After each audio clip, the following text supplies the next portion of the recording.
Welcome to another edition of Around with Randall, your weekly podcast on making your nonprofit more effective for your community. And here is your host, the CEO and founder of Hallett Philanthropy, Randall Hallett. It's a terrific day here on another edition of Around with Randall.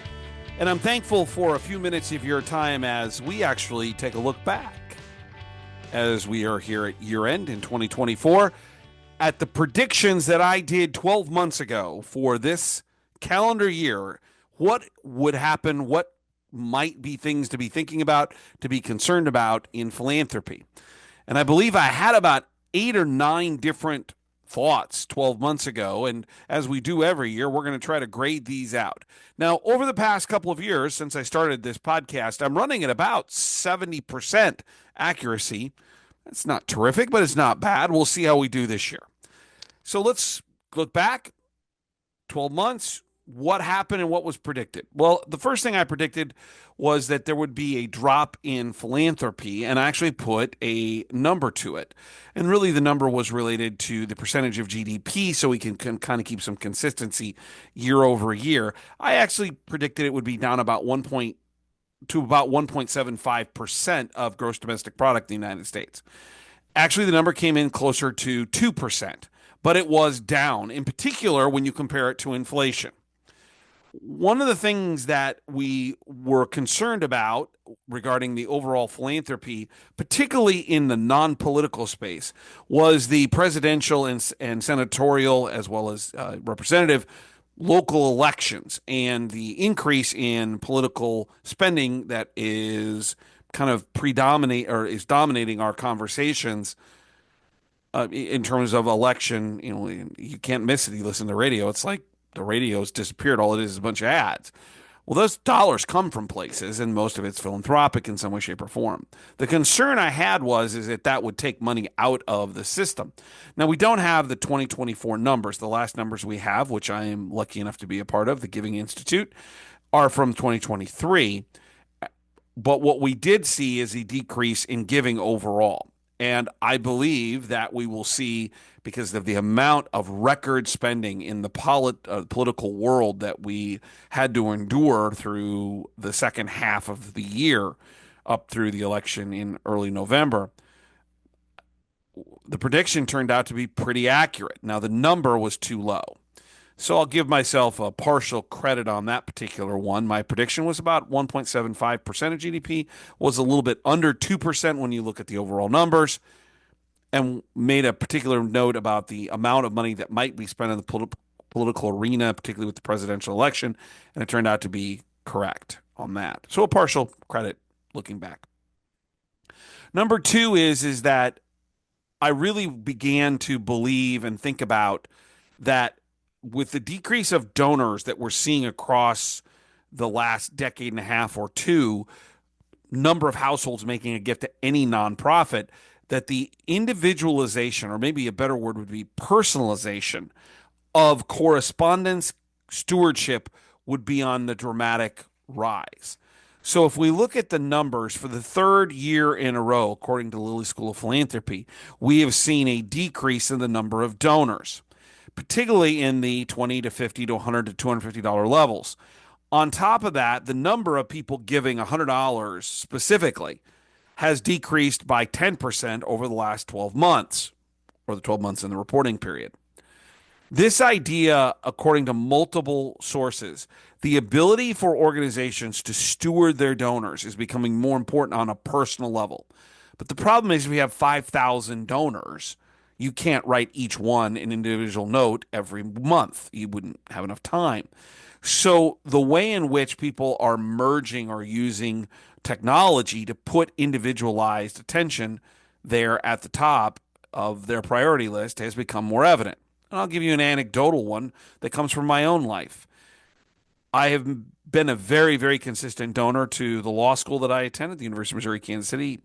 I've said it many times, I wouldn't be where I'm at had I not had that educational opportunity. Well, for the first time, their stewardship really got individualized. I received a phone call from the dean regarding a gift. On National Philanthropy Day, I got a video that was individualized to my wife and I from the head of the foundation. People are spending more of their attention in stewardship about personalizing their appreciation, talking about the value, what it meant, how they did it. And technology through videos, online platforms, lots of different ways of doing that. And multiple sources have said that yes, that is actually on the increase. So I'm going to give myself a check mark. Got that one right. That was something that was going to be important this last year. And pay attention, possibly coming to the next podcast, might be repeated in predictions for 2025. Number three is, and I'm going to get probably a big fat zero on this. I actually predicted that the economy will probably slow down. Now, this has become an interesting discussion. And I love, as an amateur economist, the macro and micro effects of the economy. What I said last year is that people will have less money to spend, that they are going to probably see less purchasing power, that there will be larger layoffs, and that the market overall will probably come down a little bit. Well, there's no question I totally missed on the market. I am still a little surprised that if we use the Dow Jones as a good or bad indicator, that it's up to 44,000, where a year ago it was at 33, 34,000. I mean, that's a dramatic 25% increase. There's a lot of reasons that's being driven. Obviously, corporate profits is the largest. But in the same vein, I said it's kind of some mini parts of my prediction in the economy is that people are going to have less money. We are at all-time highs when it comes to the number of defaults on houses, on car loans, on credit cards. The last couple of months have seen record amounts of credit card debt that has been recorded and being carried forward each month. At the same time, the stock market's way up. What this has led me to believe is that we're kind of in this K economy. And so you think about a K and the vertical when you start, on the left, that's kind of the starting point, and it goes two different directions. You have the upper part of the K and the lower part of the K. There are people who are doing really well right now, and they're kind of driving philanthropy. But economically, personally, they're doing well. They've saved money, or maybe in the past. It's in the markets. The markets are going up, so they're making more money, i.e., their net worth goes up. With that said, on the lower part of the K, there's also a group of people that are doing a lot worse, particularly as inflation has, risen in the last, 3 years. And for whatever it's worth, I get really frustrated with the national stories around, well, it's better. I'm like, well, yeah, the increase is better, but if you bought a loaf of bread 4 years ago for $1, it's now $1.60. It's not going back to $1. So the rise or the increase might be less. But we still are living with, and that's why I talked about as my first podcast in 2023, as inflation being the most insidious part of the economic world or climate, because you can't get back most of the time the money that's lost as the costs have gone up. So I'm probably going to only give myself like a quarter credit here. I mean, I got it right on that there's less people who have the viability or flexibility to make gifts, but I missed on the overall economy. Generally, the economic numbers as a whole are pretty good. The problem is we got a lot of people in larger groups that are suffering. I don't know what this actually means for the markets going forward. I don't know what it means for philanthropy per se with the totality. We'll talk about individual groups in the 2025 predictions in the next episode. But I'll give myself a quarter credit here. So we got 2 basically out of 3 at this point correct. The number 4 is that we're going to continue what I would call alignment challenges with the CEOs, and in particular in healthcare, but I think in other organizations as well. Higher ed has figured this out. The one thing that I've garnered a great deal of knowledge from in the research in my book is how much time CEOs, chancellors and presidents in higher ed are spending in philanthropy.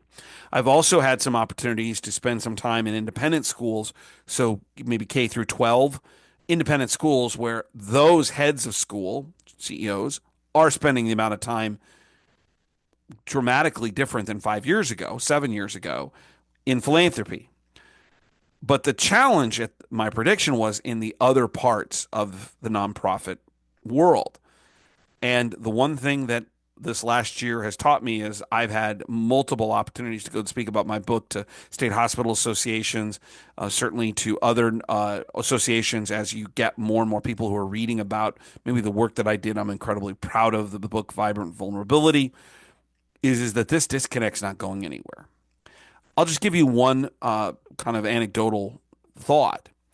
I get multiple listserv or news items from Becker's. And if you're in healthcare, I would recommend you go there. It's free. They send you kind of a list of stories you can choose. I think there's probably 17 to 20 different categories: IT versus CEO versus finance versus. I get a couple of them. And almost never is there anything in there in philanthropy. In the same vein, I've had multiple clients over this last year in social service where this is the exact conversation I'm having with their CEOs. We're like, well, I'm a practitioner in the area, so maybe it's mental health or behavioral health with kids. Well, that's what my upbringing is. Yeah, you're now the CEO. You got to worry about fundraising. Or they are a practitioner in the area of or knowledgeable about of coming up through maybe food insecurity or home or housing insecurity. They are now fundraisers. And there's a constant push-pull not wanting to do that. But yet their organization lives by philanthropy. What this is all saying is I'm going to give myself a positive check mark here. We have challenges with this alignment. We have to have CEOs that are highly engaged. Healthcare has some that are beginning to move, a few, not many. Education's way ahead. That's why they raise 7 times more money than healthcare. And actually, I'm seeing the same thing.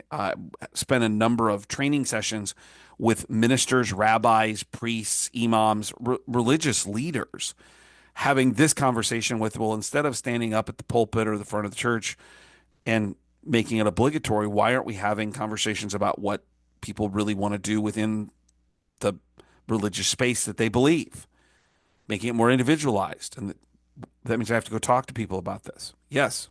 So there is a disconnect. So I give myself a check there. So I'm 3 out of 4 at this point. Number 5 is that there'll be a really strong reduction or pressure on reduction on budgets. And this I've actually seen to come to fruition. I've got a number of clients that when we talk about renewals or my contracts or my opportunities or even new opportunities that I'm very, as Hallett Philanthropy, very blessed to have the opportunity or the chance to serve others in my work, that there have been all of a sudden decreasing levels of budgets that's available for the particular things they need done. I've talked to a couple of other nonprofits as well, and then we're going to do the next one. We'll come back to people, and there is pressure that even though you are raising, maybe your ROI is 5 to 1, 6 to 1, 7 1, which would be phenomenal. You're sensing pressure from finance, budget, CFO, CEO, boards to say we got to find a way to cut. We know if we are professionals in the philanthropy world that when we cut, we're not just cutting expenses, we're cutting opportunity. But I've got one client in particular where they just really are pressing on how do we do giving per se with less money. So things like social media, social engagement, digitalization is becoming more important. I particularly talked about the cost of postage. I look back on my notes, and it was, well, the first class short rate was closer to 50, 55 cents. We've had 3 postal increases this last year. It's now up to 73, 4, 5 cents for a first class stamp. Printing, costs, ink, all of those things are pushing more people into a digitalized world because that's one way they can reduce costs but still keep output or communication, connection, even solicitation still on the books. And so I think this one is a check, is that we are seeing pressure on the budget. Number 6 was the growth of artificial intelligence. And for this one, I turned to my absolutely incredibly dear friend and someone I look up to and I trust with my professional and personal life, Mr. Nathan Chappell. And I asked him just generically without any business. He works and runs the artificial intelligence division for Donor Search for Bill Tedesco. And I said, how have your sales been this year as kind of the leader in this space when it comes to growth of the AI division within Donor Search? They are up this last year multiple hundreds of percents in terms of the number of clients. That's telling me, because they are the largest provider of this particular service, artificial intelligence, analyzing data, figuring out who are the best prospects, who should they be building deeper, more meaningful relationships with. They are seeing immense growth. I know there are other firms out there, and I don't know quite as much about them, but my trust is with Nathan. Is that this is telling me that there's an enormous growth and acceptance of artificial intelligence as one mechanism to do our jobs better. So that's another check mark. Ironically, that makes it now we're to, I think, 5 out of 6. Number 7 was a reducing of staff. And this is related to that budget pressure on the labor markets to make sure we stay cost effective. And that would be maybe finance's view of cost effective versus our view. 2 quick stories. I have a partnership with a group of incredibly talented, dedicated, and loyal database and financial consultants. And I asked the owner of that company recently, how have your sales been this last year? And the reason I asked was not per se for the work, but are they doing more what I would call replacing employees that the employees know are no longer in the organization? So they become, per se, the database team, or they become the finance team, or both. And her comment is they're up, again, multiple hundreds of percents in this particular area, meaning they are becoming, as an independent contracted group, the database and or the finance team. What this is telling you is that it's actually cheaper for the organization to have them do it permanently than hire people internally. Number 1, there's a higher level of expertise. Number 2, as an independent contractor, the organization doesn't have to pay benefits. So what they're finding is that there's a place for this. And I asked about the diversification, about different sectors within the nonprofit space. And they said, yep, social service, hospitals, smaller education, independent schools, we literally are becoming the substitute. And with technology, they can do all the finance work remotely. And so their costs actually are less than hiring somebody to do it. And the expertise is exponentially more because they do this all the time. Fascinating. I think this is something that's worthy of thought about remote employment and or independent contractors filling in gaps into pieces of this. Grant writing's been doing this for years because there's not many great grant writers, and they've all begun to figure out we're better off consulting. We can make more money, but it costs the client less to do the same level of work. Interesting. So that's another check mark. I'm going to give myself now 7 out of 8. So I've got a half and a partial. Not bad. Number 8 was there will be a number of mergers, closures, departments closing throughout the United States when it comes to nonprofits. And I wish I could give myself a bonus point on this one because it's sadly true. So just to give you some numbers. In healthcare, 23 hospitals closed in 2024. They range from an entire system down in Texas to a lot of rural health hospitals throughout the United States, from Nebraska, where I live, to Louisiana, to Oklahoma. The state that had the most closures was actually Wisconsin. So we're seeing an immense amount of closures there. In higher ed, it's even more interesting. I have a list here in front of me that, in doing my research for this particular episode, that there are already 7 schools that have projected that they or announced they are closing or merging. It's higher institution, higher education, that they are closing and or merging effective for 2025, meaning probably the end of the academic year, in the spring, early summer. Those include Bluffton University in Ohio. They include Texas Health Science Center in San Antonio, St. Ambrose in Iowa. Now, these are not all closures, but they're merging.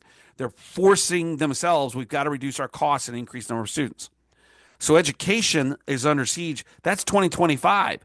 When I look at 2024, it turns out to be like 3 or 4 pages, from a technical college in Pennsylvania to Woodbury University in California to Union Institute in Ohio to Wells College in New York, the College of St. Rose in New York, all closed in 2024. So this has become a real issue and is going to continue.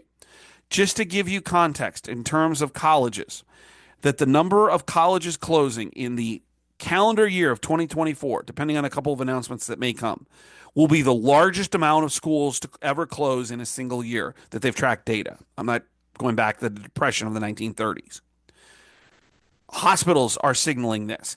According to Becker's, 703, in particular more rural hospitals, but 703 hospitals are in financial distress today. This does not include the mergers of Boys and Girls Clubs, YMCAs, and other stories that we see throughout the United States. I wish I didn't get a plus on this. To be candid, it makes me kind of sick that we have so many nonprofits closing, but they are, or they're merging, or they're closing different departments inside their organization because they're financially just not viable. The expenses have outstripped their revenue, particularly as the growth of expenses with inflation has occurred, their revenue hasn't kept up. The last one that I predicted last year was an increase in climate philanthropy. So this is a little harder to quantify because we really don't have a place, Giving Institute or anywhere else, that we just track climate philanthropy. But I think I get a check mark here as well.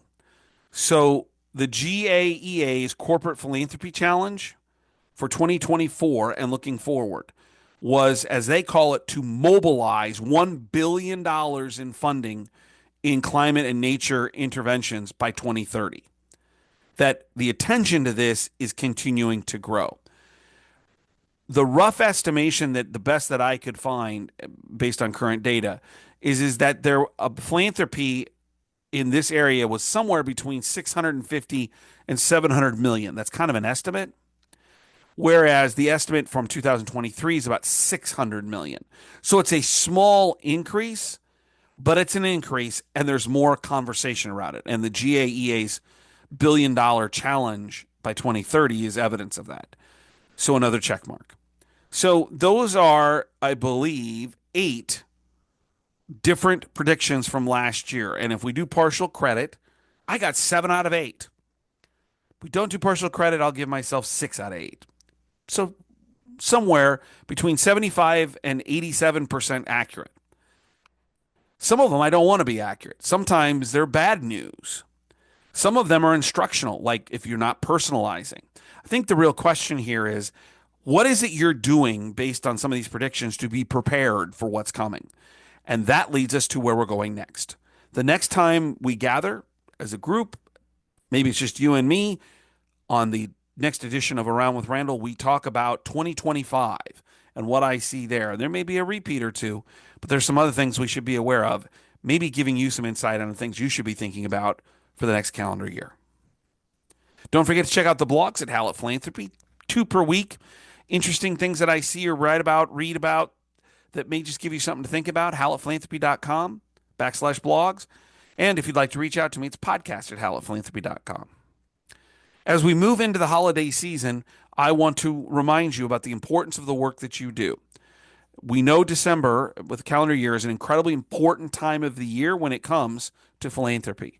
The work that you do as a board member, a leader of the nonprofit, a major gift officer, database, whoever you are supporting the vision, the mission, and the direction of your nonprofit, you play a critical role. Don't forget, there are 3 kinds of people on this earth at any one second. Every one of us is divided in one of these 3 categories. My favorite all-time saying. Some people make things happen. Some people watch things happen. Then there are those who wondered what happened. What we do in philanthropy is fill that gap between the private sector and government, where it's not really efficient for government to do it, and there's no profitability for the private sector for business to do it. Philanthropy and nonprofits sit in the middle of that. These are people, your people, who every day are individuals who make things happen, no matter what role you play. And in doing so, you're doing it for the things and the people in your community that are wondering what happened. I don't know, as I look back on my 2024, most days I think I don't work all that hard. I work a lot, but I don't work hard because I love what I do.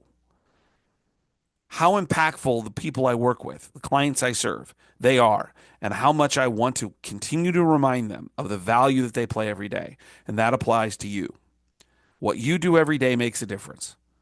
And as we close out 2024, I'm hoping you'll realize that your year was of value if you worked hard and did the right things, being someone who makes things happen for the people and the places in your community who are wondering what happened. Next time, 2025, I'll look forward, put on my Karnak the Magnificent, and the envelopes from, as Johnny Carson would say, fine Nebraskan, from Funkelwaggle's Port, and we'll open those hermetically sealed envelopes and see what we look through the mist into 2025. Right back here on the next edition of Around with Randall. And don't forget, make it a great day.